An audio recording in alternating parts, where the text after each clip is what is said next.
Welcome everyone to Insight Meditation Community of Charlotte. I'm Clyde, one of the 6 Dharma leaders that teach here. So take a moment to kind of stretch and see. We have several new people here tonight. We've got about, we got 17 or 18 people online and 4 out here in the group. So we got a good group here tonight. Welcome coming out on this July 1st warm day. Great that you're here.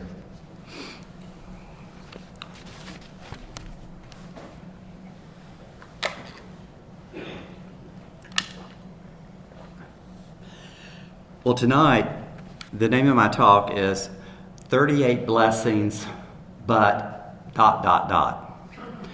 38 blessings, but ...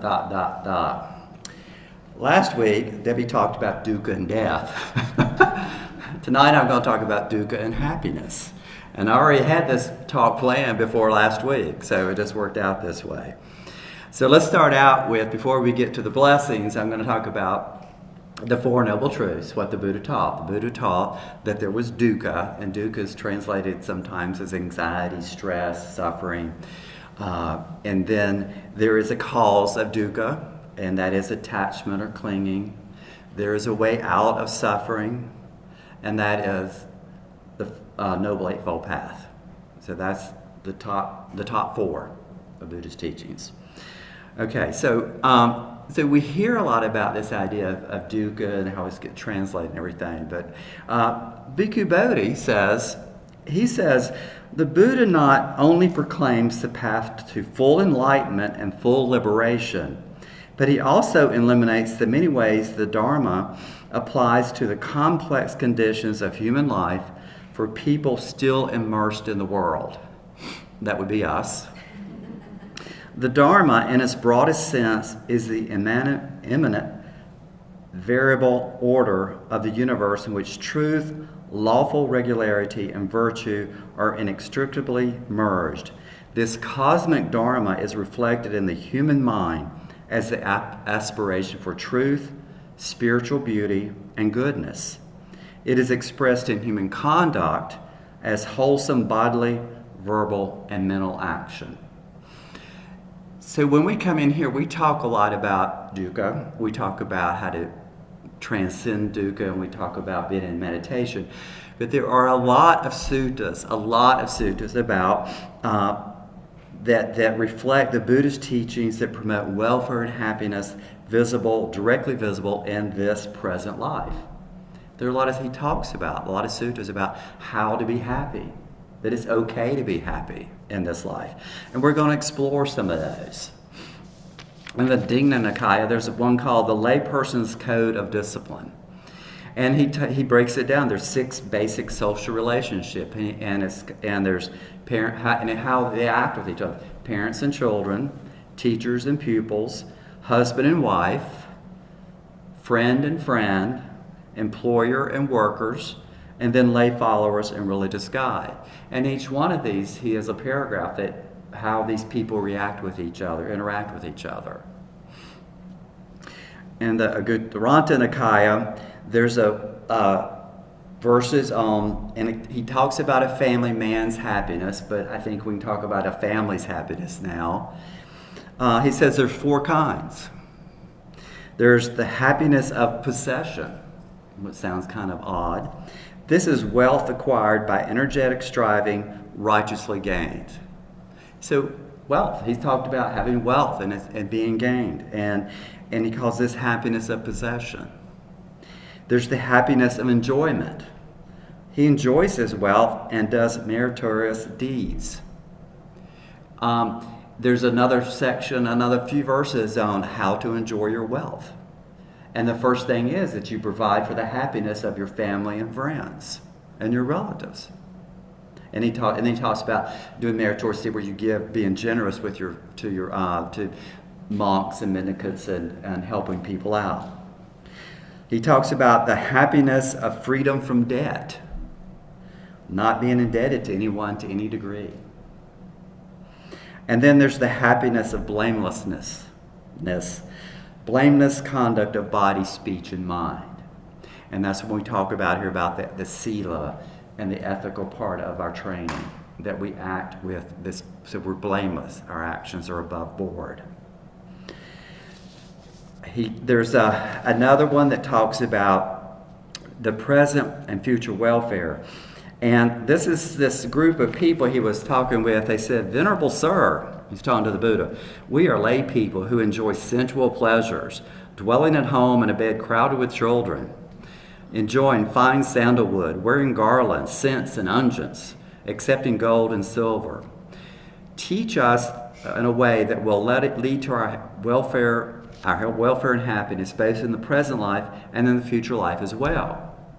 So the first four things he talks about are the four things that will the happiness in this family life. And so I'm going to talk about those. We talk a lot in here about the four things that lead in the future, and that's our meditation practice and going along the practice. But the four things he talks about are some of the ones that we just heard, and that had to do with the accomplishment of persistent effort. That's if we have like right livelihood, we're ethical in our behavior and stuff. It's that wealth righteously gained. The accomplishment of protection, and this is where he talks about they set up protection and guards over the wealth acquired by energetic striving. How can I prevent kings and bandits from taking this away, fire from burning it, floods from sweeping it away, and unloved heirs from taking it? And I thought, well, in that day and time, that was probably a lot of issues they had to deal with. They didn't have a bank to put their money in or store their grain in. That there was always these things going on. So if you've worked for it, you want to protect it. And because I thought, well, that's kind of clinging, and you're kind of clinging, which is the cause of suffering. But I think he's talking about this protection. You've worked for it. Let's protect it because we're going to use it in meritorious deeds and using it for our happiness. And I think in that time and day, it was important to be protected. He says the fourth thing is good friendship. That we associate with people who are mature value, accomplished in faith, moral discipline, generosity, and wisdom. And we've talked in here about spiritual friendship is everything on the path. And the fourth one goes back to what we heard earlier, balanced living. Knows his income and expenditures and leads a balanced life. Neither extravagant nor miserly, so that his income exceeds his expenditures rather than the reverse. So these are practical advice that the Buddha was talking about. How do we live happily? How do we do this? There's lots of verses on there. There's lots on how to be a good wife and how you do these things. So there's a lot to this. And he also has the Parabhavna Sutta. And this is what you can do wrong. It's called the Downfall Sutta. And he was dwelling, the Exalted One was dwelling in the Jetta Cove. We heard him talking about in the Jetta Cove sometimes. Now, if you're new here, take this, and some of the people that have been here a long time, take this with a grain of salt. This this deity came in, a certain deity, whose surpassing splendor illuminated the entire Jetta Grove. And the deity says, "We ask, O Gautama, about man's decline. Pray tell us the cause of downfall." And the Buddha said, "He who loves Dharma progresses. He who is averse to it declines." So if you follow the Dharma, you can progress. And the deity says, "That's the first cause of one's downfall. Pray tell us the second cause." Well, this got the Buddha started. So he went on and on. He said, the wicked are dear to him. This is the downfall. He prefers the creed of the wicked. Being fond of sleep, fond of company, indolent, lazy, and irritable. That's a cause of downfall. Though being well-to-do, not to support the mother and father who are old is a downfall. To deceive by falsehood a Brahmin or ascetic or any mendicant. To have much wealth and ample gold and food, but to enjoy one's luxuries alone. To be proud of birth, of wealth or clan, and to despise one kinsman. To be a rake, a drunkard, a gambler, and to squander all one earns. This is the cause of one's downfall. We kind of know that one. not to be contented with one's own wife, and to be seen with harlots and the wives of others. Being past one's youth, to take a young wife and to be unable to sleep because you're jealous of her. That would cause the downfall. Now, the next one's interesting too. To place in authority a woman given to drink and squandering, or a man of light behavior. So it's interesting he put the woman, why he didn't say that, and we know this is a patriarchal society they're in, but they put the woman, he did add the man in there. Okay. And to be of noble birth with vast ambition of slender means, and to crave for rulership. These are all causes of a downfall. So he gives this information. So let's assume we go over these things for happiness. We don't have these downfalls and things. Then we come to the 38 blessings. These are the blessings. He talks about the blessings. And this is from the Mangala Sutta. And according to the commentary, Mangala means that which is conducive to happiness and prosperity. Once again, he was at Jedda's Grove, and here comes this deity that illuminated the entire Jeddah Grove, and says, many deities and men yearning after good have pondered on blessings. Pray, tell me the greatest blessing. The Buddha gave us 38 greatest blessings. Not just one, he had 38 blessings. And so we're going to go through these. Most of them are just one-word things, but these are blessings. He said, if we live this life according to the ethical behavior and aligning with the Dharma and the practice, these are the blessings that we can enjoy. And some of them are directions, things we do. Not to associate with the foolish, to associate with the wise, to honor those who are worthy of honor, to reside in a suitable location.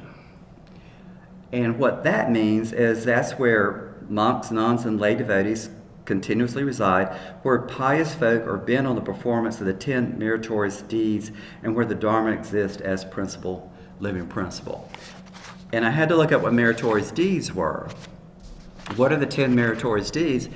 And they're what we do in here. The generosity, dana, offering food and medicine, sharing the merit, being grateful for other people's merit, like sympathetic joy, sharing in joy. Overcoming, there's sila, following the 5 precepts, not stealing, killing, taking what is not given, sexual misconduct, false speech, showing respect to teachers, elders, and the sangha, this group here, providing care, service, and support to those in need. There's compassion. Then there's the mind cultivation, meditation. This overcomes delusion and wrong views. Meditation, practicing mindfulness, concentration, insight. Listening to the Dharma, studying the Dharma, teaching the Dharma, and then strengthening one's own views, correcting mistaken beliefs, and cultivating right insight. So based on that, I think we're living in the right locality. That's just number 4 blessing, though. Let's keep going. To have done meritorious actions in the past, to set oneself on the right course, that's that intention of being here and practicing, to have much learning, to be skilled in handicraft, that's just the household or handicrafts, to be well trained in discipline, those are the idea that we have that we're in moral value, we don't take life, we can live by the precepts, to be of good speech, that's right speech, to support mother and father, to cherish wife and children, to engage in peaceful occupation, that's right livelihood, to be generous in giving, to be righteous in conduct, in thought, word, and deed, no wrong views, avoiding wrong speech, no acts of killing, stealing, or sexual misconduct. These things are kind of repeated over and over. To help on relatives, to be blameless in action, we've heard that one. To loathe evil, to abstain from evil, to abstain from intoxicants, and they had a little comment on this and said it's total absence from alcohol and intoxicating drugs. To be steadfast in virtue, to be respectful, and they were talking about towards teachers, seniors, parents, elders. To be humble, to be contented, to be grateful, to listen to the Dharma, to be patient, to be obedient.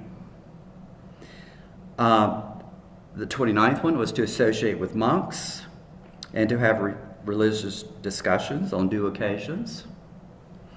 Self-restraint, that goes back to restraining the senses, keeping control of the senses, not getting caught up in sensual indulgences. Then we get into more of these that and each one of these, he grouped them in different groups. I went in and had to break them out to get to the 38. But he written these in groups, and each one he said, these are the highest blessings. This is the highest blessing. All these are the highest blessings, not just one. But then we get into these: a holy and chaste life, the perception of the noble truths, the realization of nirvana, a mind unruffled by the vagaries of fortune. And this is usually those that are in connection with the world. This is the 8 worldly winds of gain and loss, honor and dishonor, praise and blame, pain and joy. Then they taught one is from sorrow free, from defilements cleansed, from fear liberated.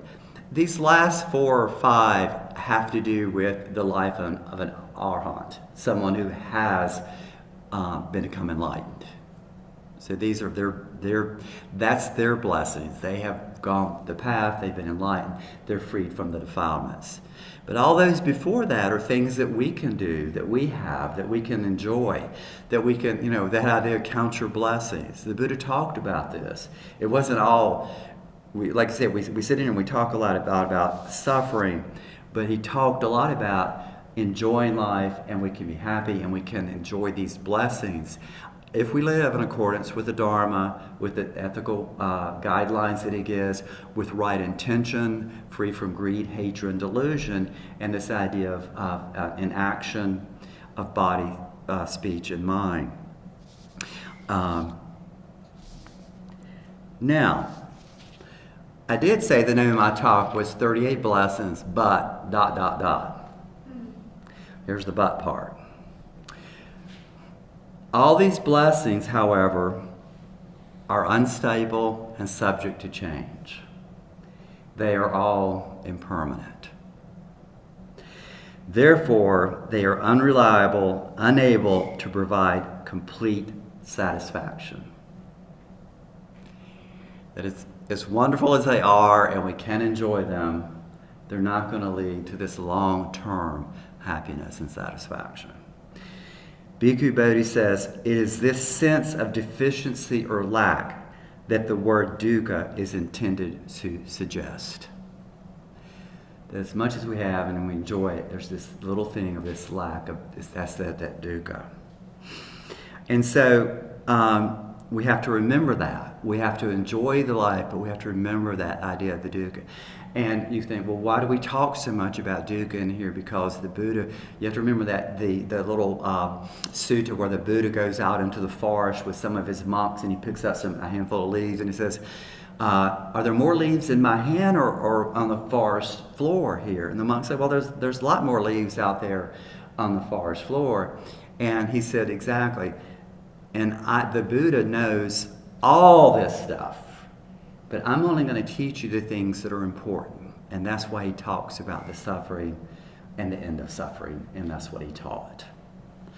However, we do have a lot of blessings. If we follow along with the Dharma, if we act in accordance with that, we can enjoy and have a lot of happiness. And Buddha talked about this also.